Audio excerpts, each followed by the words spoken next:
My last name is Roslyakova. Roslyakova? No. Roslyakova. Roslyakova. Roslyakova. Roslyakova?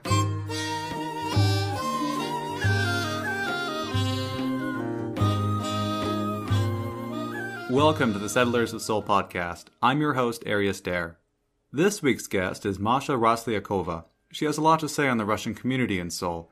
And in this podcast, we talk about that and Russia's role in Northeast Asia, human trafficking in Korea, the difficulties she's encountered as a non-native English speaker, and why Moscow does not want reunification on the Korean peninsula. If you like the show, please consider subscribing on iTunes and leaving us reviews. That's the fastest way to help grow our audience.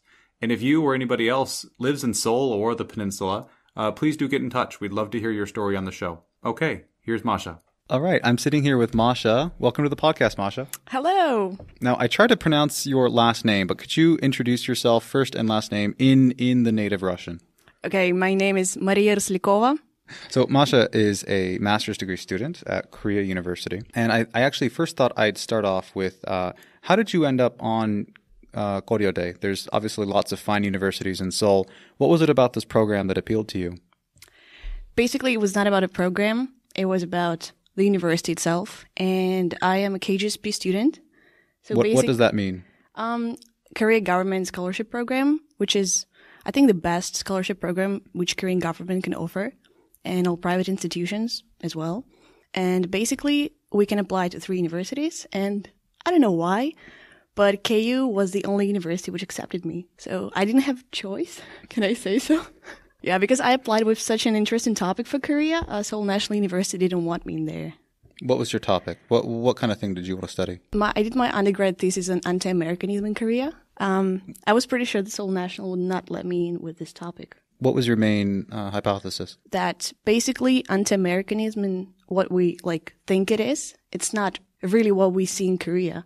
It is mostly anti-American sentiment, which changes according to U.S. administration, but there is some anti-Americanism is strong feeling, but it's only for few people who passionate about North Korea, who respect North Korea, and basically share some values, not what we say like liberals. For me, it was a very interesting topic, but people mostly say I chose it because I'm Russian, which was not true. What initially drove you to investigate this topic? As you said before, it is a little bit controversial. There might not be the best sources out there that aren't far-right Marx websites or the InfoWars equivalent in Russia.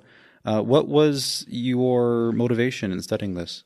Basically, I was given this topic by my advisor when I was second year at my university.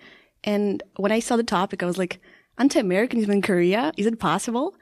But when I started to research, I actually found it very interesting. And it was fascinating how it was connected with democratization, with some how presidents in South Korea, how they changed their minds. Like when they were candidates, they would say, oh yeah, U.S. is bad. But once they became presidents, they would go to U.S. and say, oh yeah, we're partners. 같이 갑시다 and stuff like this. So that was really fascinating how affiliation with the U.S., it can be a proof for your hatred to North Korea and stuff like this. So I thought it's really, really interesting. So you had an interest in Korea all the way back to your university days. Tell us a little bit about where you grew up and where you were first exposed to anti-Americanism. No, just kidding. Where you were first exposed to Korea and issues related to Korean society. I became open to Korea, like Korean society in Russia, when I was 14, maybe. I changed my school. Until my maybe end of middle school, I was in one of the best schools in Moscow, where I grew up. Are there a lot of Koreans in Moscow? I think so, yeah. Not in Moscow, but in the southern part of Russia, maybe, yeah, much more. Could you expand on that a little bit? How many ethnic Koreans lived in the Soviet Union at its peak, and how many were forced out of their homes, and how many were forcibly relocated to the stands, the Kazakhstans, Turkmenistans, etc.? Well, first of all, it was not only Korean people which were forcefully relocated. It was Russian people as well, like my great-grandfather, for instance. So it's not only Koreans, but, well, quite a few. They were living in Soviet Union and now in Russia. But yeah, a lot of them went to Uzbekistan, and there are a lot in the southern part of Russia, like Vladikavkaz, and of course in Far East, like Vladivostok, alongside with Chinese people. What was the motivation for this? For relocation? For relocation? Well, who knows what Stalin was thinking about? I guess he had his own reasons. It was some threat from not Russian population during years leading to the Second World War and after. Like, they were collaborators. Like, they were so mad at Soviet government that they would collaborate with German people. So, like, few years prior to the war, they started to relocate much more people. But I'm not a great specialist in this topic. That's interesting. When did you start to take studying Korean seriously? I understand that you speak the language quite well. Yes, I do. Basically, like, maybe 2 months after I changed my school, my mom took me with her. This is still when you were a teenager. Yes, I was 14. It was 2009.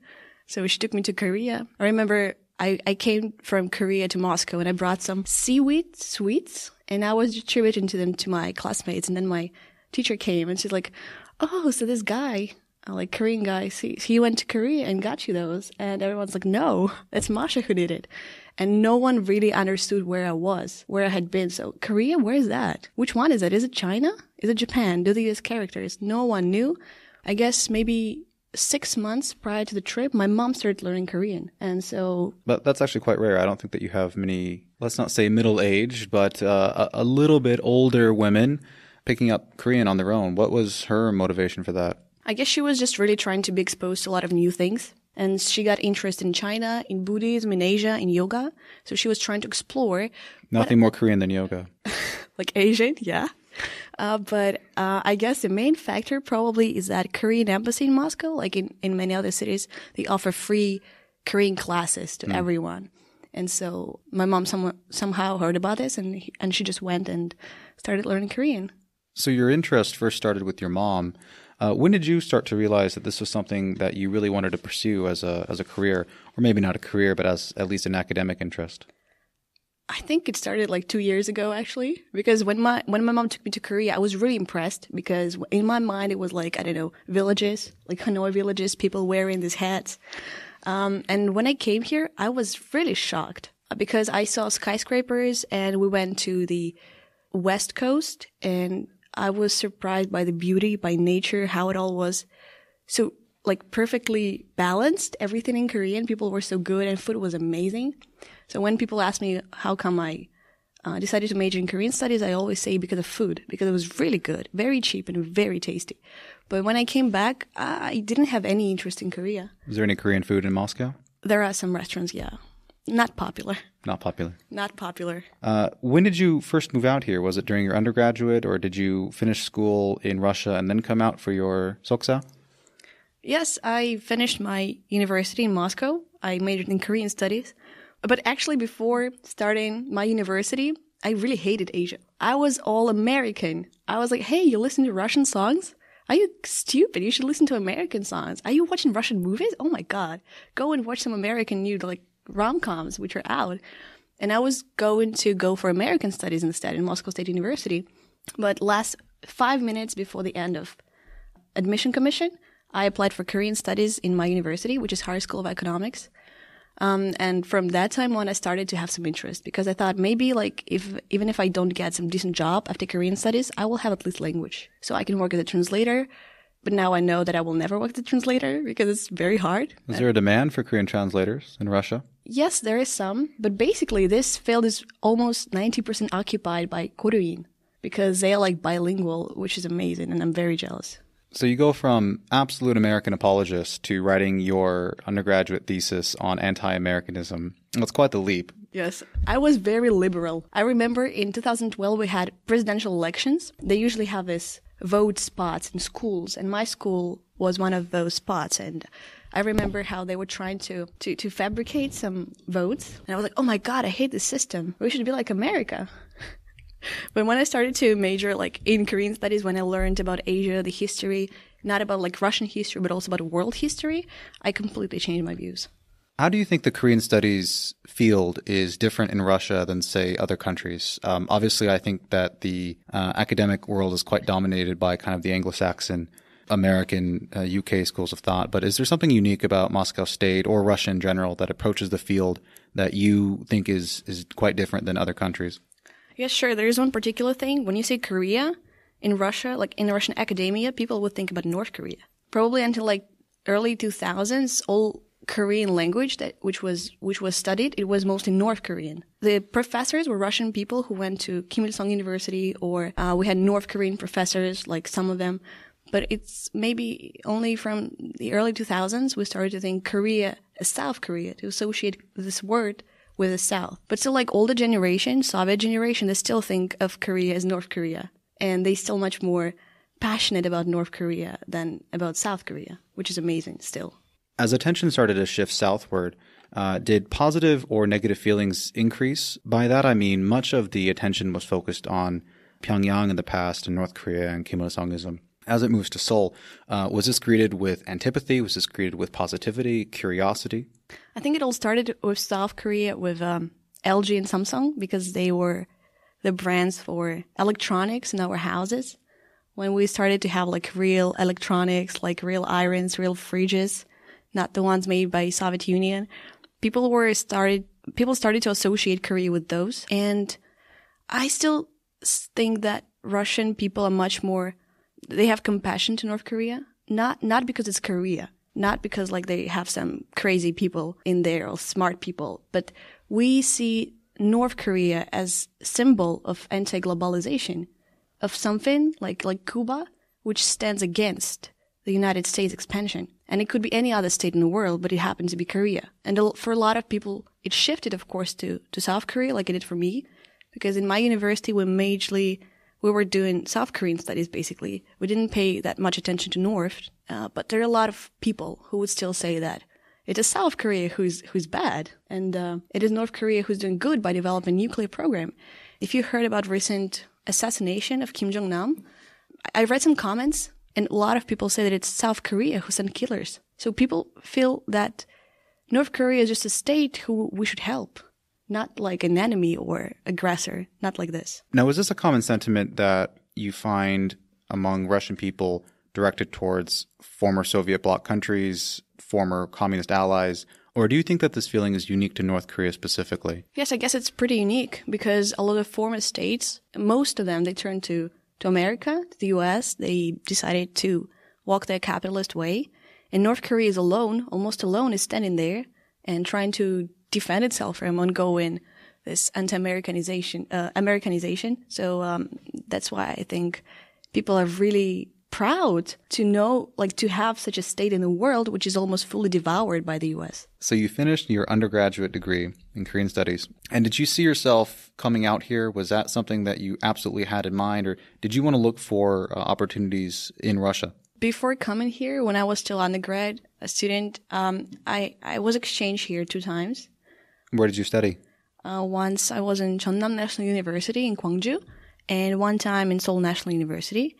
And I can't say I had good experience there. So I basically never ever thought that... At both? Yeah, at both. That I could end up doing my master here.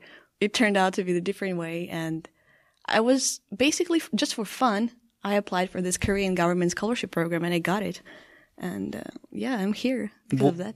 What kind of problems did you have in Gwangju specifically? Well, in there, I came to realize that people are not interested in you if you're not a native speaker. And especially... Of English, I assume. Yes, sure. And I think you're a native speaker of Russian. You're a native speaker of something, that's for sure. Yeah. In Korea, when they say foreigner or native speaker, they basically mean like English-speaking people. So what I realized is, especially in the cities like Gwangju, like provincial cities, people do not have any interest in you if you're not a representative of this Western culture, of American culture, maybe British, okay, maybe European, French, Germany, yeah. Maybe. If only you stuck with American studies. No way. So I think it was the main problem for me, because I realized that people just didn't have interest in me. And I had interest in every one of them, because basically every Korean person is what I've been studying for 4 years. So what specifically did you study? I mean, Korean studies is kind of a broad, non-finite. I guess it's Korean political history that was particularly interesting to me, but we studied everything from Korean medieval culture, like literature, to the influence of Twitter on last presidential elections. So my program was very, very good, I guess, in trying to combine all of different possible fields of studies for Korean studies, like history, language, economics, society studies and everything like this. Yeah, so you had lots of questions when you came here to Korea and you wanted to ask everybody, what do you think of this? What do you think of Twitter? What do you think of... And you're saying that there was just no interest at all in these types of questions. No, I found some people who were interested in this, especially at Gwangju. And my first ever academic paper was about Kim Dae-jung, who comes from the Gwangju province, right, from Cholla.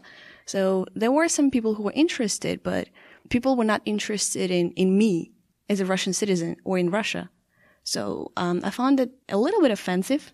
People were just, okay, you're not a native speaker. You can talk like real English with me. No, go away. Did those problems follow you in Seoul when you came up to Seoul Day? Yes, a little bit, but their international community is so much bigger. So I was just stuck with European people, with American people, with some Russian people. There I had another problem. I felt real pressure from Korean professors, from like 선배, people who are older than me. I really found out that they don't care what I thought, not as a Russian citizen, but just a person who is younger than them. And so I was really pushed into this social structure of Korea like I'd never been before. I found it to be very challenging, and really after that experience I thought I'd never come to Korea again. Now, were you fluent in Korean at this point, at least conversationally? Were you able to interact with your professors and your 선배 in Korean? Yes. Actually, I had a brief experience of working in Korean embassy in Moscow, and when all Russian people went home at 6, I was the only Russian in the whole building staying up until 2 a.m.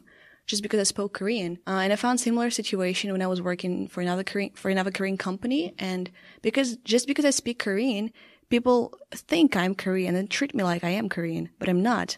Yeah, I've heard that from more than one person, that at some point learning the language actually becomes counterproductive. There comes a time when expectations and treatment really switches. You are then treated as if you should be attuned to these types of gender codifications or age codifications. And that can be really mystifying and frustrating, I think, for, well, non-Koreans and Koreans alike. Yeah, that's absolutely true. And I hated this, really hate it. And I still do not really appreciate it. But I think I learned how to live with this. So I'm not angry anymore. I passed this stage. So I'm trying to enjoy. Do you encounter this during your master's program at Goryeo? No, actually not, because we have 40% of international students here. I think most of professors, they were educated in the States or in Canada, some English-speaking countries, so they know Western culture. They know that they should not expect the same things from international students as they would probably expect still from Korean students in GSIS. Now, as you said, Seoul is significantly more international than Gwangju or, frankly, any other city in South Korea. How big is the Russian-speaking community here? I think it's actually huge, but when you say Russian-speaking community, you should know that Russian is a first language for a lot of other nationalities, like Ukrainian for some, okay, Belarusian, Kazakhstan, Uzbekistan, Tajikistan, Armenia, Georgia, a lot of CIS countries. So actually what I heard a lot is that they come to Seoul, especially like to Korea. I think number one destination is Busan, actually. There is a huge Russian population there. There is even a Russian town there. And they come and they pretend they're Russian, and there are a lot of prostitutes. Of course, there are Russian prostitutes, but a lot of Ukrainian girls come and say, we're Russians. And they spoil this image of us, which has never been good. How does that negative image of Russians abroad differ from how you or perhaps other Russians see yourself and your country? I think we know how different we are. As I know, in Russia, there are almost 200 nationalities currently living. So you can say like, oh, all Russians are this, or all Russians are like that, because we have a huge multicultural community, and we don't know ourselves. I mean, we judge by nationality a little bit, and we judge by region, because Russia is a huge country. It's the largest country in the world. People abroad tend to generalize us. Like, we drink vodka, we dance, drinking vodka on Red Square with bears, and Putin is our son. Do you drink vodka, Masha? No, I don't. I'm an amazing Russian person. All my stereotypes have just been collapsed. Actually, here in Korea University, 1 week ago, I met a girl, and she asked me where I'm from. And I said, I'm from Russia. And she asked me, why do you smile? Yes, amazing experience here in Korea every day. So for Russians, for real Ruskis, is it offensive when a Georgian or an Azerbaijani or a Ukrainian goes abroad and masquerades as a true Russian? If they go to become prostitutes, it surely is offensive. But if they go to become brilliant scientists, yeah, we'll like it. Are there really that many Russian prostitutes living in Seoul? And if so, where did that trade begin? I think it began in Busan because it's a port, and we have some, I guess we have started to have trade relations with Korea as soon as Soviet Union collapsed. And there are primarily Russian prostitutes in there. But there was a funny story with me when I was in Gwangju, and I came for a weekend here to Seoul. And we were with my French friend in one of the central areas. And all of a sudden, we walk, and I see Russia 도우미, which means like Russian helpers. And I'm like, hey, friend, look, Russian helpers, let's go there. And I was 19. So it was third floor. And there's like 경비 아저씨. And I'm like, hey, 아저씨, I'm Russian. Is it like a place for Russian people to meet? Oh, no. And a저씨 was like, run fast.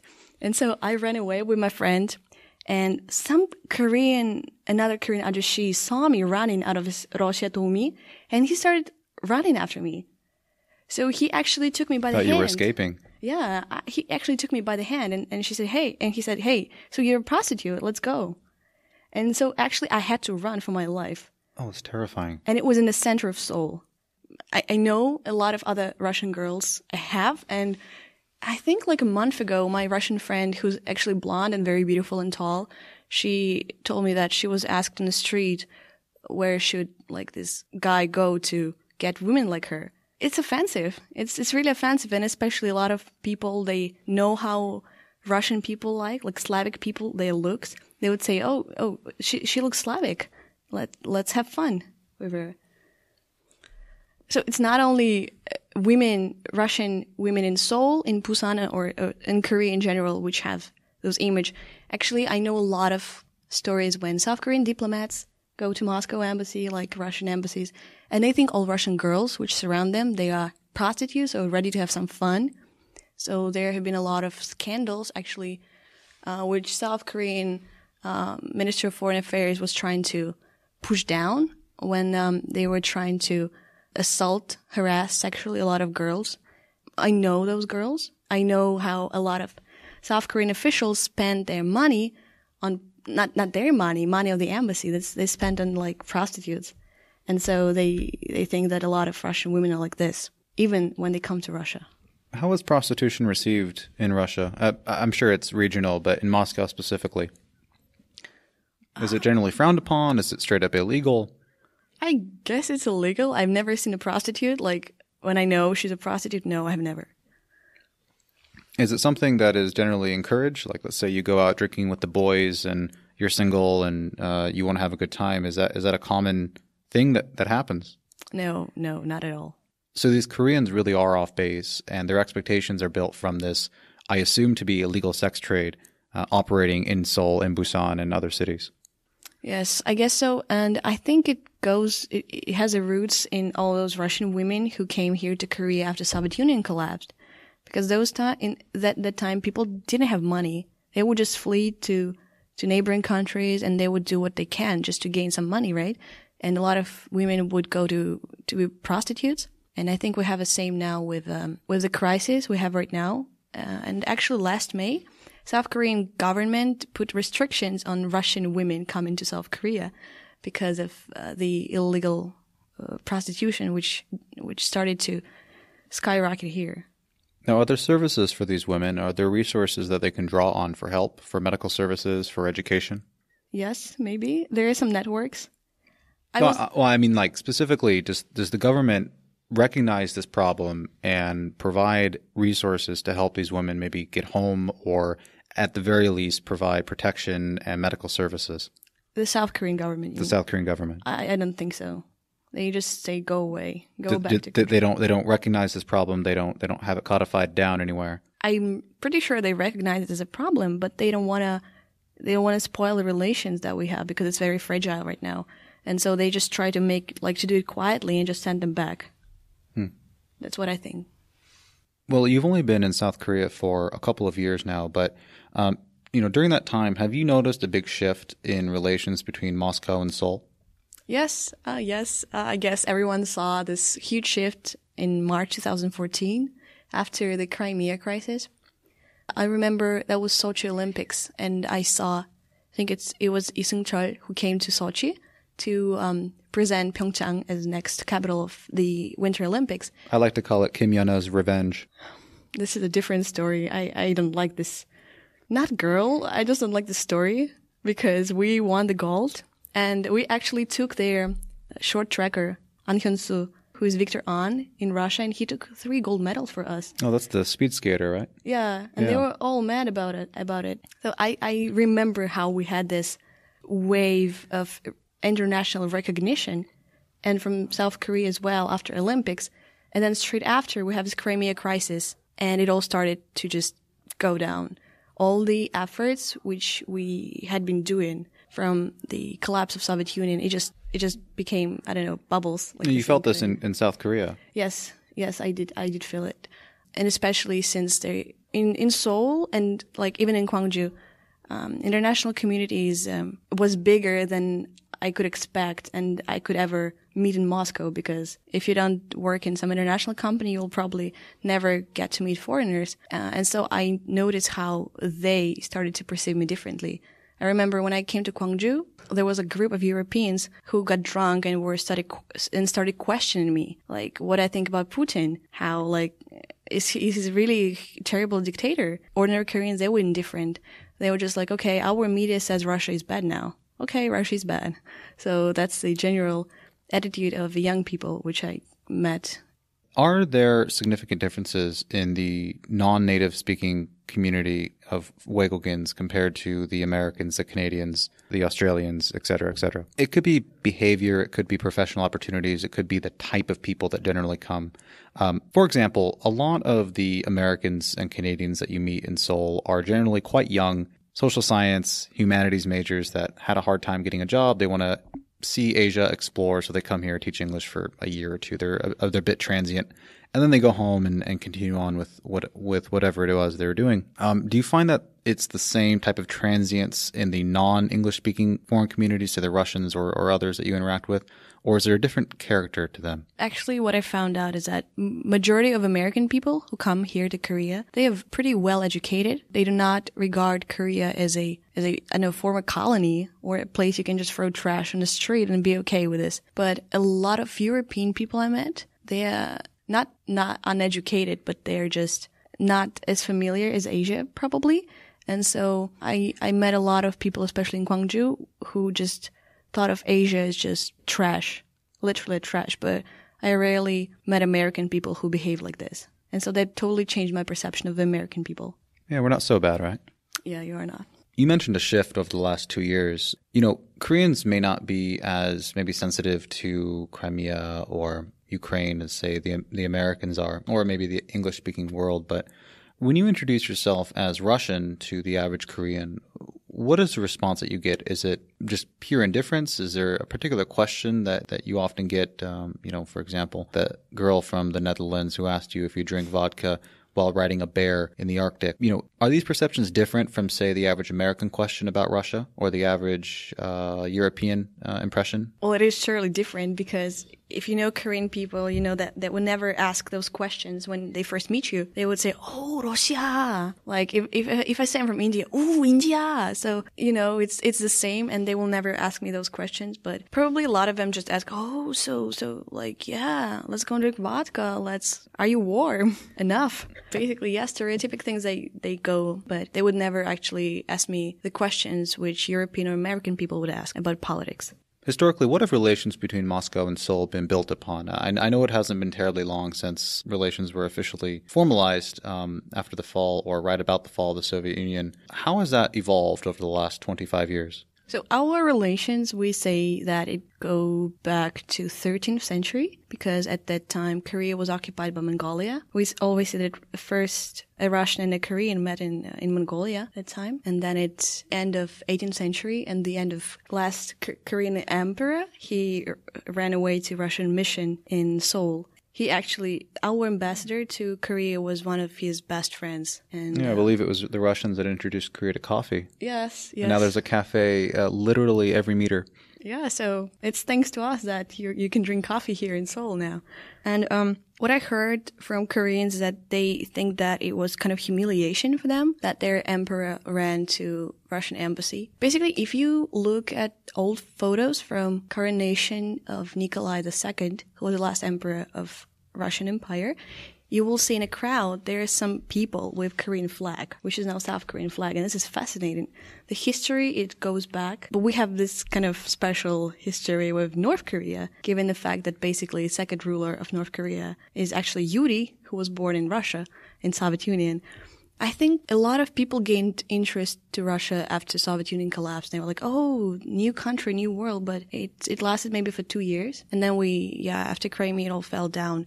There was particular moment which hurt us Russian people who interested in Korea, is that in 2015 we were having 17th anniversary of end of World War II, and we invited both Park Geun-hye and Kim Jong-un, and we thought it may be a great opportunity for them to meet and maybe have some talks. It would be historical meeting. There were huge talks that President Park decided not to go because of pressure from the U.S. Like all academic community connected to Korea at that time, we said, no, you should not do this. You should not be that bad to us because we invited you to our national holiday, which is huge for us. And you say, no, we're not coming because the U.S.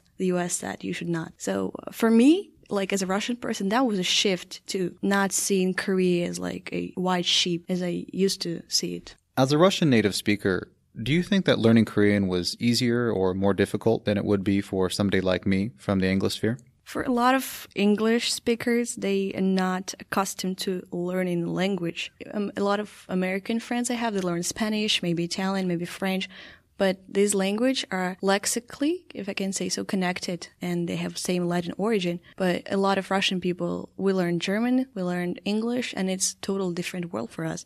So it's not about how language is easy, is that we know techniques, and a lot of not English native speakers as well.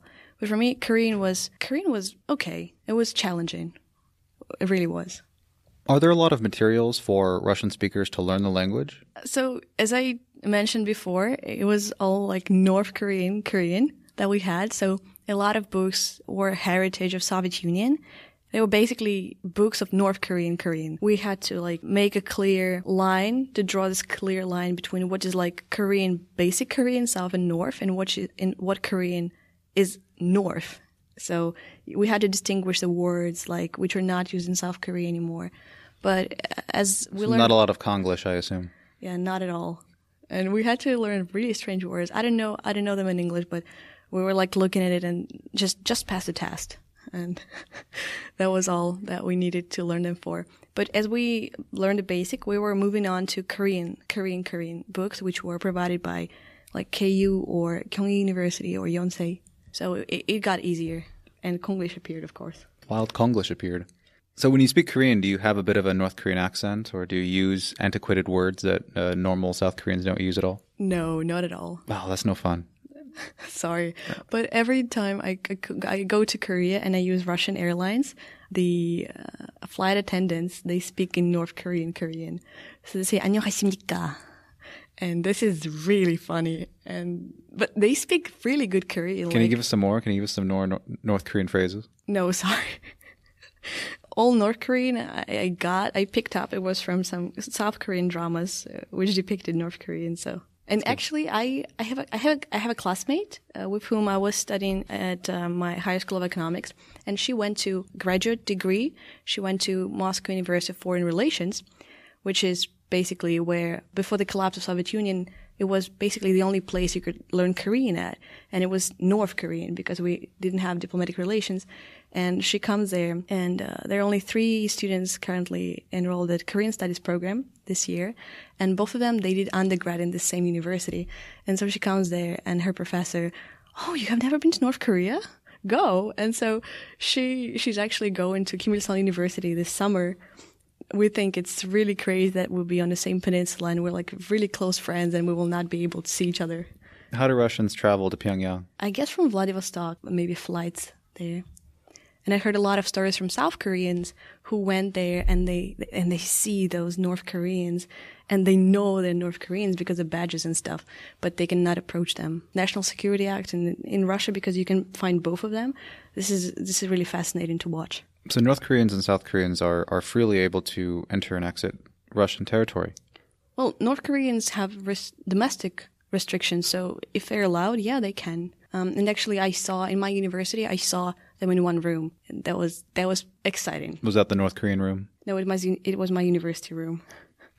Are relations between Moscow and Pyongyang generally pretty okay? I mean, in the sense that Moscow is not going to, say, enforce travel restrictions that maybe the U.S. would. They're open to investment both ways across the border.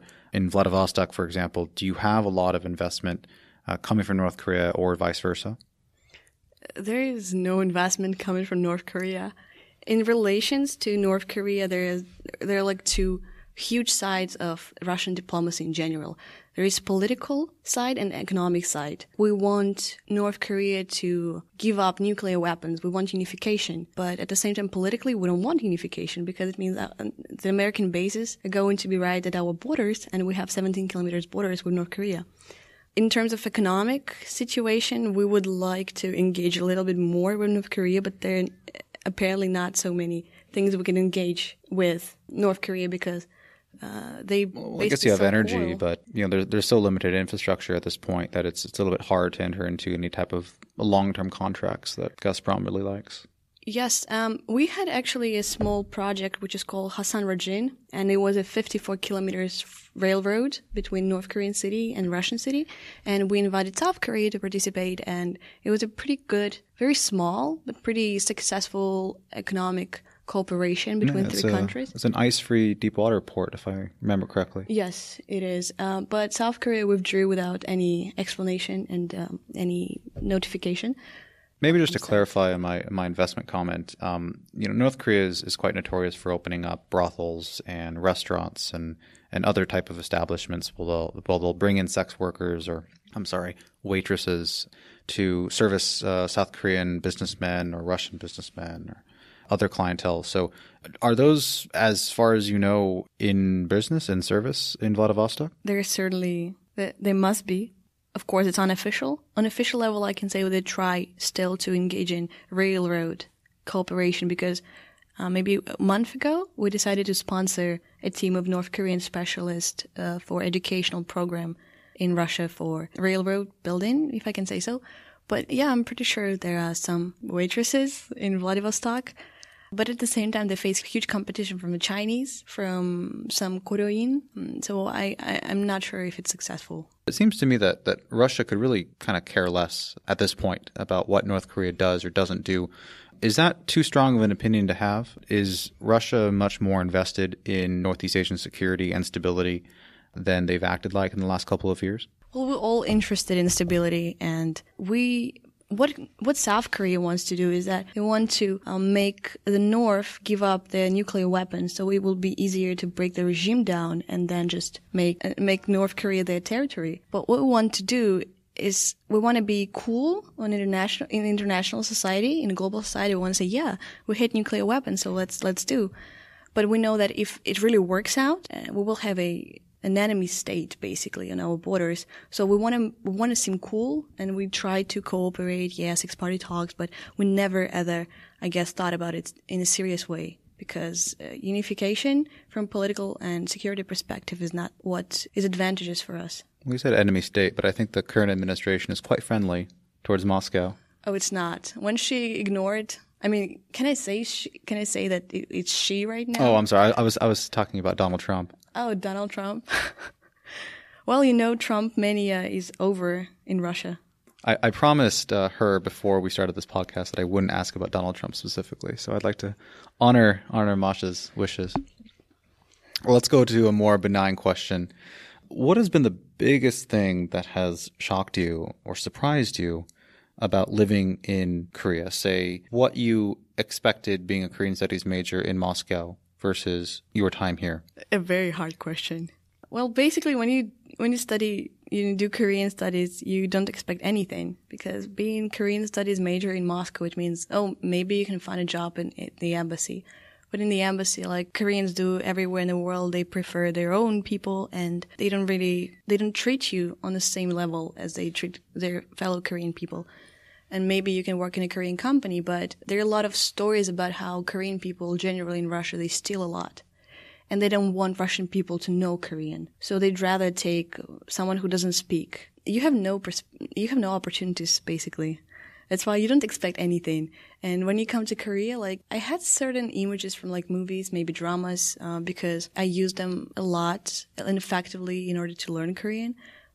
But kept thinking, trying to convince myself that we're really familiar because, okay, Russian people drink. Not as much as people people think we do. And Koreans do as well. I remember when I came here for my language training, I saw a girl and a boy, and they were together, and they had 9 bottles of soju on their table. And I can't imagine this in Russia. No one would drink, 3-4 bottles of vodka. No one. Well, to be fair, vodka is like twice the alcohol content. Yeah, so 9 bottles, like, it's 20 degrees, and vodka is 40, so you get, like, 4 bottles. No one would drink that much. It's unimaginable. I was in a whole new world. And impression that a lot of people get from this Korean wave, like this pink glass that they wear, I had this for a little bit, but I realized Korea is not what it seems to be. People smile, but then they speak behind your back. Has the Korean wave reached Russia at all? Well, people do not care, but there are some who found out about Korean dramas and K-pop on the internet, and they're crazy, definitely crazy. And this is the same thing I heard in the US, because not a lot of people care, but the ones who do, they just go crazy about it. I think this is what Korean wave does to all people in the world. So you're here at Korea University under the KGSP Scholarship. Could you elaborate on that process a little bit, what it is, where the funding comes from, and maybe walk us through the application process for people who may be interested in applying? Yeah, well, KGSP is a Korea government scholarship program, and it allows people from basically all over the world studying Korea, both for undergrad and graduate programs. But what I heard is that recently they cut almost everything for undergrads.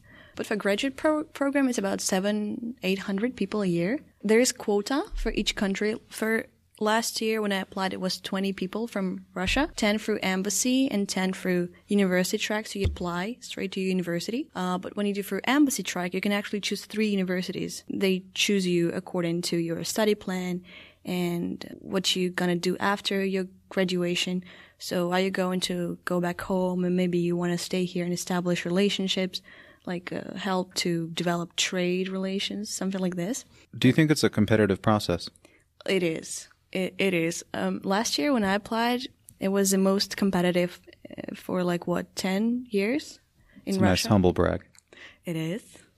Yeah. Actually, when I came to Korea and we had this orientation at the ministry, there was this woman and she talked to me like, "Hey, I was looking forward to seeing you." And I'm like, "Hey." And she's like, "You don't remember me, right?" So, of course, I said I remembered her. And actually, she was the woman who sat there in a dark corner from the Ministry of Education. And she was the one who chose me, judging by the fact that she was pretty amazed. And she was really, really glad to see me. So she remembered me from all of the countries she visited. And she remembered my name, which was amazing. So I thought, yeah, I felt really good. It's amazing. I met a lot of other KGSP here, and they're all really smart.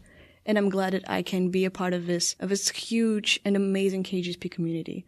Well, not everyone here is exactly that smart.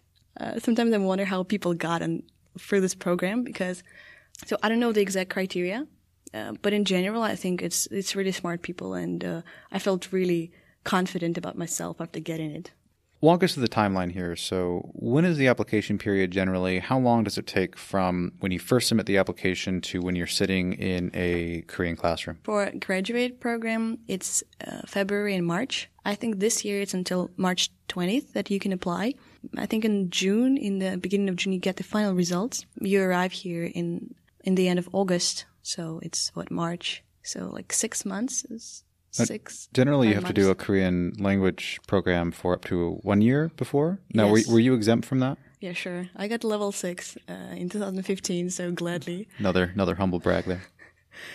So yeah, if you don't know Korean, they send you for a 1 year language program. And for undergrads, they basically send you to Seoul. But for a master degree, they really sent you like in what they call in Korean 시골, like a village with no foreign community, nothing to do, like fields of strawberry, for instance, if it's cities like Nonsan. So people just have no other option to learn Korean there. And it's really crazy because imagine people from big cities and they end up in this like rural community with one university and like one club or even no clubs. I don't know, bars, and this is pretty crazy. But plenty of makgeolli, I bet. Oh, a lot. Yeah, I heard from my fellow KGSP students that actually it was very hard for them because imagine you in 1 year you need to get level 3. If you do not get it, you're being like kicked out of the country. Level 3 on the topic. Topic. So you're here and you need to make sure you get this level. But a lot of people, especially who come here to study engineering, biosciences, whatever, they're not very confident in learning languages, so they have this fear. I was told multiple times that it was really the hardest time for them this 1 year because they're in a new country. You basically have no friends, and you're in this rural community where you have to speak Korean, otherwise you just can't survive. But at the same time, people say that it was also the happiest times of their lives. So when people come here for the graduate program, like to universities already, they have this amazing ties with their friends that made during the language program. And because of everything they went through in this small cities, it's amazing. And I'm jealous a little bit because I couldn't feel it. And I came straight to the graduate program. Now, how were you able to choose which universities you apply to? Did you just fill out on your application form, I want to go to these 3 universities, and then you apply then individually to each school, or does the government apply for you? How does that work? So basically there is an application form and you just write your 3 universities. And it's one application form? Yeah, one application form, and they send it to all of the 3 universities. So you just point out your major, your division, whatever, and your school, and they do everything for you. But you have to submit all the documents in 4 copies, like 1 for the embassy and 3 for the universities you're applying to. Basically, if you're applying through embassy track, embassy does everything for you, which is amazing. But applying for university track, you can only choose 1 university. But it has like 2 stages, so you just have to pass university, and then your documents are sent to the Ministry of Education, an IED. If you're applying for the embassy track, you first are screened 2 times by the embassy, then by university, and then by Ministry of Education. So it's more competitive, much more. Now, what are the benefits of being granted for the scholarship? Why should I go through this process? You should go because you get your tuition fee free. You get it waived, and you get about $900 per month. If your Korean is good enough, if you have topic level 5 or 6, you get $100 more. And for a lot of universities, especially not in Seoul, they need to get this international status. So they need to attract as many foreigners as they can. So they give you extra money. They give you like housing for free, and they give you like $500 more per month.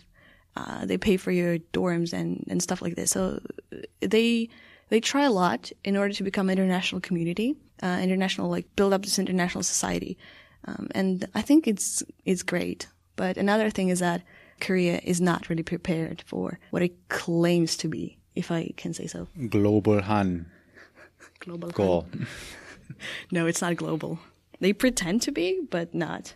I think it's global for English native speakers. I've been actually interning for this winter vacation, and what they made me do is translate from English to Korean. And there were 3 other interns, 1 American, 2 Koreans, and guess who did the translation? The Russian. Yes. So what I found out is that here, I don't know, I've never been like for such a long time in other countries, but here in Korea, basically if you're a foreigner, you need to have native level of English. And your native language is like an asset. No one really cares what your native language is unless it's this company or NGO is doing some business or having connections with your country. So it's really, I didn't expect this. So there are mostly opportunities for English native speakers. Now, with that said, would you recommend a non-native English speaker to move here, to study here, to travel here? Well, sure. Yes. I think Korea, it represents this huge opportunity to study because at the same, you have this traditional community, traditional like way of life, traditional values, which are still here. Like look at 6 levels of politeness in Korean language. But at the same time, they're much more globalized than, say, Russia. So I think a lot of people just to study, not like study books, but to see the world, you just come here and you will see much more than, say, if you go to the US, I think.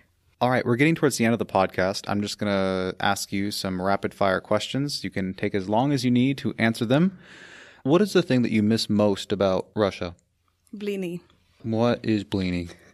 It's Russian pancakes, yes, and they were made in Russia. They were created in Russia, not in the US, and they're a bit different from what probably your listeners have, the image they have of pancakes. How are they different? They're thin. The thinner the better, we say, and they come with butter or with salmon or caviar. Yummy. What has been the hardest aspect of adjusting to life in South Korea? 분리수거, which is a separation of trash. I've been living here for a year and a half, and I just realized how to do this like maybe 2 weeks ago with the help of an American friend. That's a bit surprising. I don't know that Americans are particularly good recyclers. Well, she's been living here for like 5 years. Also KGSP, by the way, from Yonsei University. Basically, I asked a lot of Korean people, like even fellow GSA students, and they're like, I have no idea how to do this. What I realized is probably they still live in with their parents, and the parents do this for them, and they have no idea how to recycle, like which bag is for what. So I had to ask my foreign friends in order to explain this to me. If you became the dean of the GSIS at Korea University, and you had the opportunity to create any class that you wanted, you could choose to be you could choose to have the best professor in that particular field. I think it's obvious there needs to be a class about breaking Russian stereotypes, because I guess this is a huge problem. This is offensive. This is not true, and since we're living in a global society, I guess it's time that we should look at each other not by their nationality or not by the stereotypes from the Cold War. So I guess this is really important. When I think of if there like any ways that I can contribute to like whatever international relations, international peace development, I know that I can only be able to do this if I am perceived not as a person from like cold white country with bears, but as who I am, and people know my background, which shaped me like this. I think that people should understand the background behind each country's stereotype. But since I'm Russian, I would suggest that we start from Russia, because I think we have like most stereotypes about major, if I can say so, nations in the world. What is your favorite stereotype? Your favorite Russian stereotype about a country in the world, South Korean or otherwise? I guess that we're a cold country. Your favorite Russian stereotype about other countries? Foreign country. Do you want me to talk about the U.S. stereotypes? If that's your favorite one, then go ahead. We have 2 major stereotypes about the Americans. First, fat and stupid. Second, brilliant, beautiful, and intellectual. So Trump voters and non-Trump voters. You promised me not to talk about Trump. That's right, I did. Moving on. Is there a Korean food, a Korean manufacturer, or even a social aspect that you think would export to Russian society really, really well? Instant noodles, actually. I don't know, maybe some listeners will know word doshirak, which is like Korean option variant of bento, Japanese bento. But in Russia, this is a word for instant noodles. So if you say, I want some... Doshirak is instant noodles. Yeah. So if you say, I want some instant noodles, you'd say, oh, I want some doshirak. Doshirak. It's like, I heard in the US, like Kleenex and tissues and right. Xerox, something like this. So we took it from Korea. It's like one of the best things. Do you have Shinramyeon and Nolguri and all those? We have them, but like in special Korean stores, but like in usual ones, we have one which is called like straightly doshirak. And I actually saw some in Korea, which was like amazing. It's like I'm back home. Is there a particular Russian expression or word that doesn't translate into Korean, but you just wish so much that it did? There is one. It basically, I don't think it can be translated to any language. And I'm sure that a lot of patriots of my country would not want me to talk about this word, but it's called halyava, and it means something free and amazing just because it's free. They have in Korea like a lot of nanums. Just today in our university, we had this guys doing promotion of some convenience store, and they gave away this like juices, yogurts, and stuff like this. And for me, this is just halava. Can you get good Russian food in Korea? And if so, where's your favorite place to eat? There is like a small Russian town in Dongdaemun area where 90% of people basically from Kazakhstan or Uzbekistan, but they speak Russian.